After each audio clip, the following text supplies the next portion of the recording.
ধুৰন্ধৰ 3 বনে তে হামজা আলী মাদাৰীটো মই আৰু পাপা আৰু জুবিন দাই ন্যায় নোপোৱালৈকে লাগিয়ে থাকিম যিমান টৰ্চাৰ দিয়ক জয় অসম জয় জুবিন দা I love you people amazing আও জেলৰ পৰা ফুৰি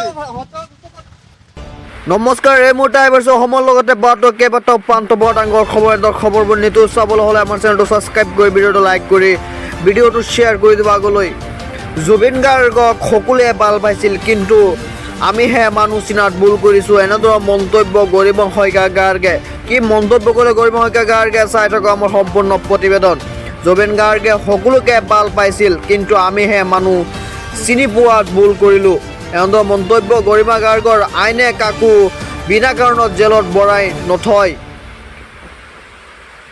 অসমৰ ৰাইজে জানে কোনে কাক ক'ত পৰিচয় কৰাই দিছে আদালতত চৌদিশত গৰিমা গাৰ্গৰ মন্তব্য আমাৰ ফালৰ পৰা উকিলে কিছুমান যুক্তি দাঙি ধৰি আছে কিন্তু 2:30 বজাতহে আচল কামখিনি আৰম্ভ হ'ব সেইকাৰণে মই এতিয়া গৈ পেলাই আকৌ আহিমগৈ 2:30 বজাত এতিয়া জুবিনে ভালটো সকলোকে পাইছিলে সেইটো কথা সঁচা কথা কৈছে জুবিনে কাক বেয়া পাইছিলে জুবিনে সকলোকে ভাল পাইছিলে সকলোকে মৰম কৰিছিলে সকলোকে নিজতকৈও বেছি সকলোকে চাগে বিশ্বাস কৰিছিলে আৰু সেইটোৱে আমাৰ বাবে ভুল আছিল জুবিন আৰু মোৰ বাবে এতিয়া আমি মানুহ চিনি পোৱাত আমাৰ দেৰি হ'ল যেতিয়া দুৰ্ঘটনাটো হৈ গ'ল তাৰপিছত জুবিনে সকলোকে ভাল পাইছিল কিন্তু ভাৰতীয় ন্যায় ব্যৱস্থা অসমৰ চৰকাৰ অসমৰ পুলিচ প্ৰশাসন আৰু গোটেই ৰাইজে যিখিনি বস্তু দেখিছে আনকি ভিডিঅ'টো দেখিছে এই গোটেই কথাবোৰ হোৱাৰ পিছত কোনোবাই এনে কাৰোবাক জেলত ভৰাই থ'ব নেকি সেইটো প্ৰশ্ন তেওঁ নিজক সুধিব সেইটো আমি সকলোৱে তেওঁক সোধা প্ৰশ্ন আচলতে আমি সকলোৱে সুধিছোঁ নহয় জানো আপোনালোকেও কওক সেইটো আমি এনেইতো কোনেও চখতে কাৰোবাক নি পেলাই জেলত ভৰাই থোৱা নাই they are behind the bars because they have committed something সেই প্ৰশ্নটো ৰাইজে উত্তৰ ইতিমধ্যে যথেষ্ট দিছে আৰু মই নাভাবোঁ সেইবোৰ মানে এনেকুৱা প্ৰশ্ন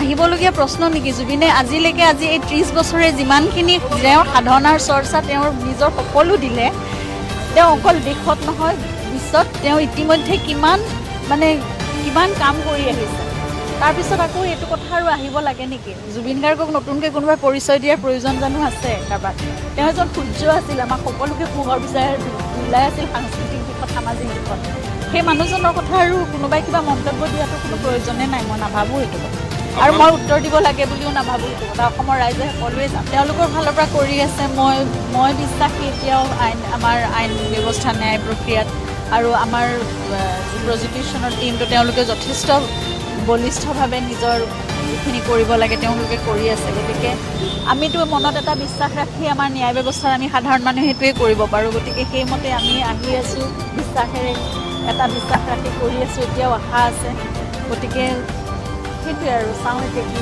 আজিও মোৰ ছেশ্যন কোৰ্টত আছিলে এটা প্ৰক্ৰিয়া গতিকে সেইখিনি কৰিবলৈ আৰম্ভ কৰা হৈছে ন্যায় নাপায় জুবিন গাৰ্গে এনেদৰে মন্তব্য কৰিলে প্ৰতিম গোস্বামী চেম গাৰ্গৰ পত্নী অনিতাৰ কথাত সন্দেহ হৈছে বুলি প্ৰতিম গোস্বামীৰ মন্তব্য বিজয়ীৰ দৰে হাঁহি মাৰি ফুৰিছে অনিতা ডেকাই সেই হাঁহিটো আজিও বাজি আছে সকলোৰে কাণত এনেদৰে মন্তব্য কৰিলে জুবিনে সকলোতকৈ ঘৃণা কৰা মানুহজনেই আছিল চেম গানু মহন্ত হাত মায়ে কিয় কেমেৰাৰ সন্মুখলৈ আহিবলৈ সাহস হোৱা নাই অনিতা ডেকাৰ আমাৰ ৰাইজে কেৱল চাই আছে জুবিন গাৰ্গৰ ন্যায়ৰ কথা জুবিন ক্ষেত্ৰত গৈ চাকি বন্তি জ্বলাই লাভ নাই জুবিন গাৰ্গক আত্মাই শান্তি পোৱা নাই জুবিন গাৰ্গৰ আত্মাই দুখত ঘূৰি ফুৰি আছে চেম গাৰ্গৰ পত্নীক কিয় গ্ৰেপ্তাৰ কৰা নাই এতিয়ালৈকে মন্তব্য প্ৰতিম গোস্বামীৰ খংগত অগ্নি শৰ্মা জুবিন গাৰ্গৰ বন্ধু পাৰ্থ গোস্বামী ন্যায় নাপায় জুবিন গাৰ্গৰ মন্তব্য পাৰ্থ গোস্বামীৰ কামকানুৰ ঘৈণীয়েকে যেতিয়া জুবিন গাৰ্গ ঢুকোৱা খবৰটো পাই খেলাই হাঁহিছিল ৰাখিব পৰা নাই মোৰ কাণত বাজি আছে ৰাতি শুব নোৱাৰোঁ আপোনালোকে পাহৰি গ'ল কিন্তু হাঁহিটো আৰু সেইগৰাকীয়ে সেই হাঁহিছিল আৰু সেনেকুৱা হাঁহি কেতিয়া ওলাই জানে যেতিয়া বিজয় হয় তেওঁলোক ছাকচেছ হৈছিল সেইকাৰণে হাঁহি ওলাইছে নহ'লে এজন নিজৰ ঘৰৰ ওচৰত দুশ্মন এজন ঢুকালেও আমি হাঁহি পোৱা নাই কিন্তু সেই হাঁহিটো ফূৰ্তিৰ হাঁহি তাৰমানে আৰু সেই হাঁহি থকা মানুহজনী এতিয়া বুকু ফুলাই ৰাইজৰ আগত ডাঙৰ ডাঙৰ কথা ক'ব আহিছে আৰু আমি চবে চাই আছোঁ। আজি মনত আছে আপোনালোকে এগৰাকী ভদ্ৰ মহিলা জুবিন ক্ষেত্ৰত কৈছিল, আসাম কা আদমি বহুত আচ্ছা হে। আজি অৰুণাচলত হোৱালে আমি নৰখিলোহেঁতেন, পিচ পিচকৈ কাটি পেলালোহেঁতেন এই হত্যাকাৰীকেইটাক। দেখাৰ কথাও মোৰ মনত আছে। কিন্তু আমাৰ মানুহখিনিয়ে হাঁহিলে, জুবিন গাৰ্গ ঢুকাওঁতে খিলখিলাই হাঁহিলে, এতিয়া বুকু ফুলাই পেলাই ডাঙৰ ডাঙৰ কথা ক'ব আহিছে আৰু আমাৰ ৰাইজে চাই আছে, ইয়াৰ থিয় হ'বলৈ দিছে, যাৰ কথা শুনি আছে। কৈছে এইবোৰ দুখ লগা কাম। আৰু জুবিন গাৰ্গৰ যে আমি যে কৈ আছোঁ, শ্ৰদ্ধাঞ্জলি দি আছোঁ, জুবিন গাৰ্গৰ আত্মাৰ শান্তিৰ বাবে আমি চাকি জ্বলাই আছোঁ, ধূপ জ্বলাই আছোঁ। আত্মাই শান্তি পালেহে চাকি ধূপটো কামত আহিব। জুবিন গাৰ্গৰ আত্মাই ঘূৰি ফুৰিছে দুখন যে মই ন্যায় পোৱা নাই। আৰু বেলেগে হাঁহি খিলখিলাৰি কৰি ফূৰ্তি কৰিলে সেইবোৰ মানুহ এতিয়া বুকু ফুলাই ৰখি আছে। আৰু কি কৈছে, আৰু প্ৰথম কথাটো মোৰ কথাত তাই শ্যাম কানু ঘৈণীয়েক নিজে এৰেষ্ট হ'ব লাগিছিল নাই? সেই শ্যাম কানু যিটো হেৰি পাতে, প্ৰগ্ৰেম পাতে, এই যে নৰ্থ ইষ্ট ফেষ্টিভেল হওক আৰু কি ৰঙালী, তাৰে তেওঁ এটা পাৰ্টনাৰ হয় নাই ঘৈণীজনী? প্ৰত্যেকটো বস্তুতে তেওঁ চহী আছে নাই? প্ৰত্যেকটো একাউণ্টত জুবিন গাৰ্গক কি কৰিছে তেওঁলোকে? জুবিন গাৰ্গক এষ্টাব্লিছ কৰিছিল, লাজ লগা নাই। জুবিন গাৰ্গক ব্ৰেণ্ড এম্বেচেডৰ পাতি পেলাই খাৰা কৰি থৈ পেলাই পইচা ঘটিছে। বিশ্ব দৰবাৰে প্ৰতিষ্ঠা। বিশ্ব দৰবাৰৰ কলেজ স্পেলিংটো জানো? Do you know' what Biswa Darbar is? সেই বিশ্ব দৰবাৰ ক'লে জুবিন গাৰ্গক আৰু চবতকৈ যে কৈছে জুবিন গাৰ্গে ভাল পাইছিল, চবতকৈ বেয়া পোৱা মানুহটোৱে শ্যাম কানু মহন্তক। আজি জুবিন গাৰ্গে যদি শ্যাম কানু মহন্তক ভাল পায়, আজি লাষ্ট ৰঙালী জুবিনে যে সেই অশান্তি উৎপাতখন কৰিছিল, মনত আছেনে? গেটত ঘূৰি আহিছিল যে, সেই খংটো কিয় আছিলে ভাল পোৱা মানুহটোৰ ঘৰত? মোৰ ঘৰত আহিলে জুবিন গাৰ্গে গেটত লাট মাৰিব নেকি? সেইবোৰ কথা জুবিন গাৰ্গে জানে যে এওঁ জুবিন গাৰ্গক এটা পুতলা বনাই লৈছিল, পইচা ঘটা এটা ফটো যে মোৰ ব্ৰেণ্ড এম্বেচেডৰ। কোনো মানুহক পইচা পাতি নিদিয়ে আৰু সুধিলে কম পইচা, আৰু কোটি কোটি টকা এইবাৰ ওলাবতো, SIT দিছে ন তেওঁলোকে, কিমান টকাৰ এটা ইভেণ্ট পাতে। আৰু আৰ্টিষ্টবোৰক কি কৰে, ষ্ট্ৰাগল কৰি তেওঁলোকক কি কৰে, এষ্টাব্লিছ কৰে, পইচা পাতি নিদিয়ে। আজিও মই কৈ আছোঁ, এতিয়া মোৰ হাতত প্ৰমাণ আছে, মই ড্ৰাইভাৰ দুখীয়া ড্ৰাইভাৰকেইটাক মাতি আনিম। এতিয়াও এই গুৱাহাটীৰ খানাপাৰা প্ৰগ্ৰেমৰ সেই ড্ৰাইভাৰখিনি গাড়ীখিনিয়ে পইচা পোৱা নাই আজিলৈকে।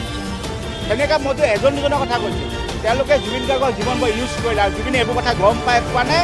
এই লাষ্ট যে অশান্তি কৰিছিল প্ৰগ্ৰেমৰ দিনা, সেই খঙতহে কৰিছিল। এতিয়া এইবছৰ পৰৱৰ্তী কলৈ মই লগতকৈ ডাঙৰ খবৰ মতে দিবলৈ ওলাইছোঁ। আটাইতকৈ ডাঙৰ খবৰ পলিটিকেল ব্ৰেকিং নিউজ। 4 মাহ ৰিজাল্টৰ পাছত কাৰ চৰকাৰ হ'ব বুলি অসম ৰাইজে বিচাৰে? কমেণ্টত লিখি যাব আৰু আপোনালোকৰ মতামতটো জনাই যাব। চাই থাকক হিমন্ত বিশ্ব শৰ্মাৰ মন্তব্য, বিৰোধী চৰকাৰ হ'ব আমি ৰাইজৰ দল জাতীয় পৰিষদৰ সকলোৱে ভাল আসন লাভ কৰিম। 4 তাৰিখলৈ অপেক্ষা কৰি আছোঁ, কিন্তু আমাৰ বিৰোধী চৰকাৰ হ'ব আৰু জাতীয় পৰিষদ ৰাইজৰ দল আমি সকলোৱে ভাল আসন পাম। মুখ্যমন্ত্ৰী হিমন্ত বিশ্ব শৰ্মাই কি মন্তব্য কৰিলে? অভিলেখ সংখ্যক ভোটত বিজয়ী হ'ব প্ৰদ্যুৎ বৰদলৈ।